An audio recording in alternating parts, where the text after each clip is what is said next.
Shalom Bapak Ibu, saudaraku terkasih dalam Tuhan. Ada sukacita, amin. Ada banyak berkat, amin. Haleluya saudara. Saya bersyukur dapat membagikan firman Tuhan kembali pada hari ini, selalu penuh dengan semangat dan sukacita untuk kita bertemu kembali di ibadah rumah GBJAT. Entah apa yang merasukiku saudara. Sehingga saya selalu diawali dengan rasa sukacita dan semangat saat saya harus menyambut saudara pada saat hari ini. Walaupun di dalam bulan ini, di awal bulan kita masih melakukan ibadah secara online, gereja kita menyebut ibadah rumah GBJAT. Wah, mantap ya. Apapun yang terjadi pada saat ini, saya yakin dan percaya kita akan melihat perbuatan-perbuatan yang ajaib dan dahsyat dalam hidup kita. Amin saudara. Sebelum kita menerima berkat kebenaran firman Tuhan, saya ajak Bapak Ibu Saudara untuk mempersiapkan diri, persiapkan Alkitabmu, dan mari kita bersatu dalam doa. Bapa kami bertata dalam kerajaan surga, kami ucap syukur dan berterima kasih kalau saat ini kami dapat mendengarkan kembali kebenaran firman-Mu melalui podcast ini. Kami percaya setiap firman-Mu memberikan kami kekuatan dan kami yakin kuasa-Mu terus nyata dalam keadaan apapun. Kami mau buka hati kami mau buka pikiran kami untuk mendengarkan firman-Mu. Roh Kudus tuntun kami sehingga kami dapat mengerti setiap kebenaran firman Tuhan yang akan kami dengar pada saat ini. Hamba-Mu serahkan seluruh kebenaran firman Tuhan ke dalam tangan-Mu.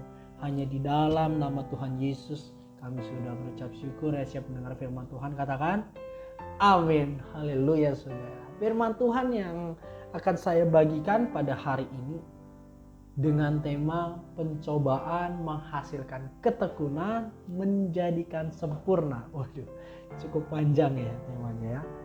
Saya ulang kembali, pencobaan menghasilkan ketekunan menjadikan sempurna. Saya ambil dalam kitab Yakobus pasal yang pertama ayat yang kedua sampai yang keempat. Yakobus pasal yang pertama ayat yang kedua sampai yang keempat. Mari kita bersama-sama buka Alkitab kita. Saya menunggu saudara untuk kita dapat baca bersama-sama. Yakobus pasal yang pertama ayat yang kedua sampai yang keempat. Perikopnya di sini kita baca iman dan hikmat. Di ayat yang kedua, saudara-saudaraku, anggaplah sebagai suatu kebahagiaan apabila kamu jatuh ke dalam berbagai-bagai pencobaan. Sebab kamu tahu bahwa ujian terhadap imanmu itu menghasilkan ketekunan. Dan biarkanlah ketekunan itu memperoleh buah yang matang, supaya kamu menjadi sempurna dan utuh dan tak kekurangan suatu apapun. Amin.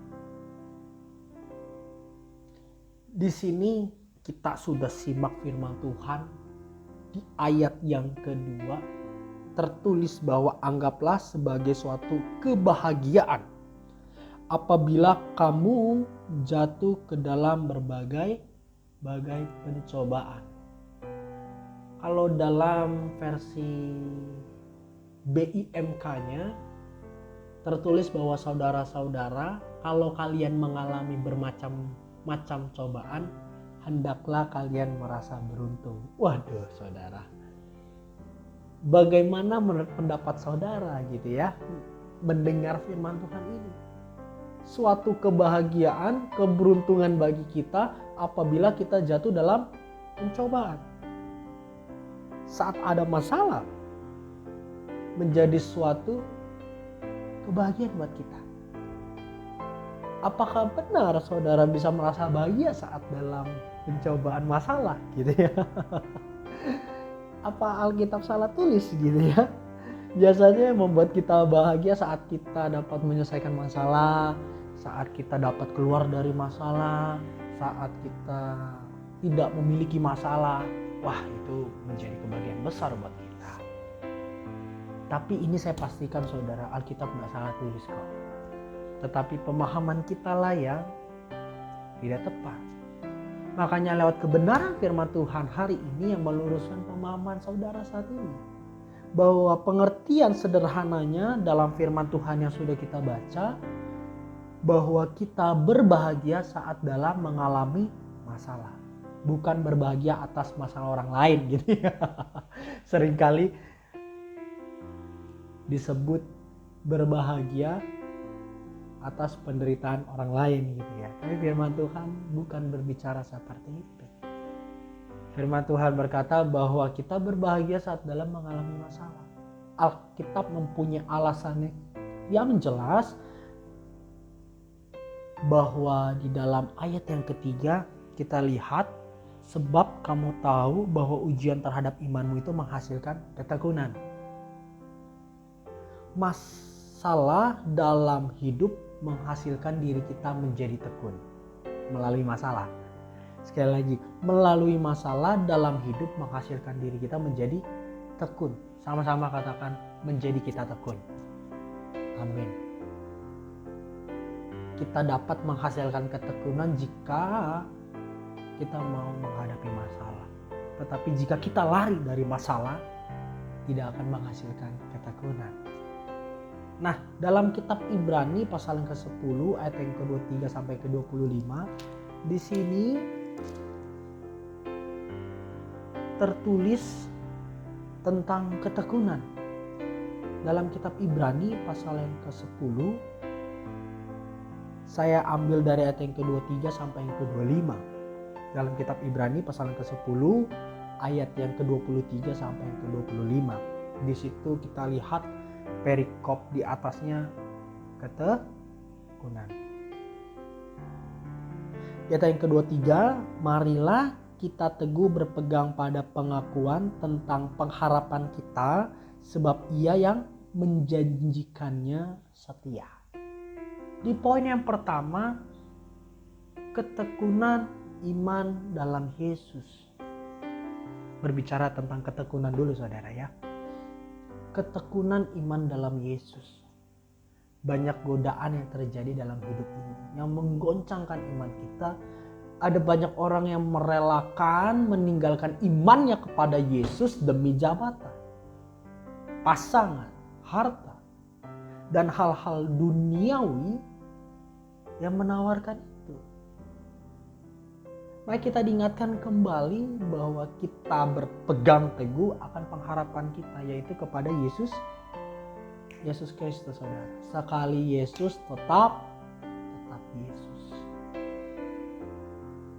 Ini yang menjadi suatu pegangan buat kita, bahwa tidak ada nama lain, Tuhan lain selain Yesus Kristus. Makanya di poin yang pertama ini berbicara tentang ketekunan, kita harus tekun iman dengan Yesus.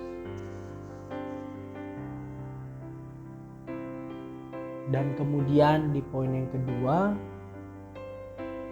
saya ambil dalam ayat yang ke-24, dan marilah kita saling memperhatikan supaya kita saling mendorong dalam kasih dan dalam pekerjaan baik. Di poin yang kedua adalah ketekunan dalam pekerjaan baik atau dalam perbuatan baik. Ini yang harus saudara perhatikan, bahwa perbuatan baik akan mudah kita lakukan jika orang baik kepada kita. Tetapi apakah saudara bisa tetap baik jika kita tidak diperlakukan tidak baik? Nah, ini dia saudara. Saat tetangga kita lagi mengalami kesusahan, kita tolong. Giliran kita yang susah gak ditolong gitu. Pernah saudara ngerasain gitu ya? Kemudian ternyata keadaan kita sudah membaik, ternyata tetangga kita mengalami kesusahan lagi. Nah, pertanyaannya bagi saudara, apakah kita dapat menolong kembali tanpa mengingat perbuatan yang lalu kepada kita? Seringkali saat kita diperlakukan tidak baik, malah jadi susah untuk kita berbuat baik. Tapi saya mau bilang bahwa perbuatan baik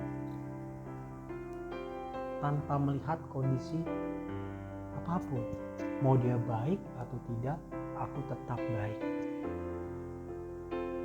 Dan perbuatan baik pun diperlukan ketekunan, saudara. Perbuatan baik perlu dilatih, saudara. Dan firman Tuhan mengajarkan kita untuk kita terus dalam kasih dan dalam pekerjaan baik. Kemudian di ayat yang selanjutnya, di ayat yang ke-25, janganlah kita menjauhkan diri dari pertemuan-pertemuan ibadah, kita seperti dibiasakan oleh beberapa orang, tetapi marilah kita saling menasehati dan semakin giat melakukan menjelang hari Tuhan yang mendekat. Ketekunan yang pertama adalah ketekunan iman dalam Yesus. Ketekunan yang kedua adalah ketekunan dalam pekerjaan baik. Yang ketiga adalah ketekunan dalam persekutuan. Saya yakin bahwa dalam persekutuan orang percaya membuat kita semakin kuat. Di dalam persekutuan ada nasihat, ada kesaksian, ada dukungan-dukungan yang memberikan kita semakin kuat, yang membuat kita semakin kuat dan tetap kuat. Ketekunan ini juga akan membuahkan sebuah pengalaman yang berharga buat kita saat kita memilih untuk tekun. Sebab pencobaan tidak hanya datang sekali atau dua kali, tapi selama kita hidup, mungkin kita akan menghadapi berkali-kali pencobaan dengan ragam bentuk dan situasi yang berbeda-beda. Namun dengan ketekunan yang kita lakukan akan semakin menguatkan kita dalam menghadapi berbagai pencobaan. Amin. Itu dia. Pencobaan akan menghasilkan ketekunan. Kemudian kita baca kembali dalam kitab Yakobus pasal yang pertama di ayat yang keempatnya. Kita lihat sama-sama, saudara, dalam ayat yang keempat.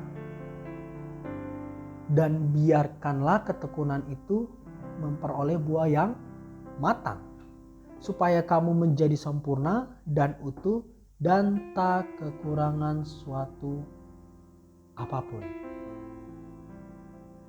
Hasil dari ketekunan tersebut menjadikan kita sempurna, utuh, tak kekurangan suatu apapun, saudara. Untuk kita mencapai kesempurnaan itu harus ada proses. Sama-sama katakan kepada saya, harus ada proses. Dan pastinya proses itu gak enak, saudara. Itu dia. Pasti proses itu tidak enak. Tetapi satu hal yang harus saudara ingat, bahwa Allah akan turut bekerja dalam segala hal untuk mendatangkan kebaikan. Amin. Amin, saudara. Memang dalam cobaan dan masalah ini terkadang membuat kita tidak kuat dan seringkali terjadi di luar pemikiran kita. Tetapi saya yakin cobaan atau masalah yang terjadi dalam hidup kita tidak melebihi kekuatan kita. Bukan saya yang berkata demikian, firman Tuhanlah yang berkata demikian untuk saudara. Kesimpulan dalam firman Tuhan hari ini adalah pencobaan dalam hidup sebagai sarana melatih diri saudara untuk tetap kuat dan tekun. Dan hasil dari ketekunan itu menjadikan kita sempurna. Sesuai firman Tuhan yang tertulis dalam Matius pasal ke-5 ayat yang ke-48. Karena itu haruslah kamu sempurna sama seperti Bapakmu yang di sorga adalah sempurna. Pencobaan adalah sarana kita untuk melatih diri kita. Posisi kita mau belajar untuk kita tekun. Seperti poin-poin yang saya berikan, kita tetap tekun dalam iman kita kepada Yesus. Ketekunan dalam perbuatan baik, ketekunan dalam persekutuan. Sehingga hasil semuanya itu akan menjadikan kita sempurna. Biarlah firman Tuhan pada saat ini menguatkan bagi setiap kita. Sampai ketemu kembali, Tuhan Yesus memberkati. Shalom.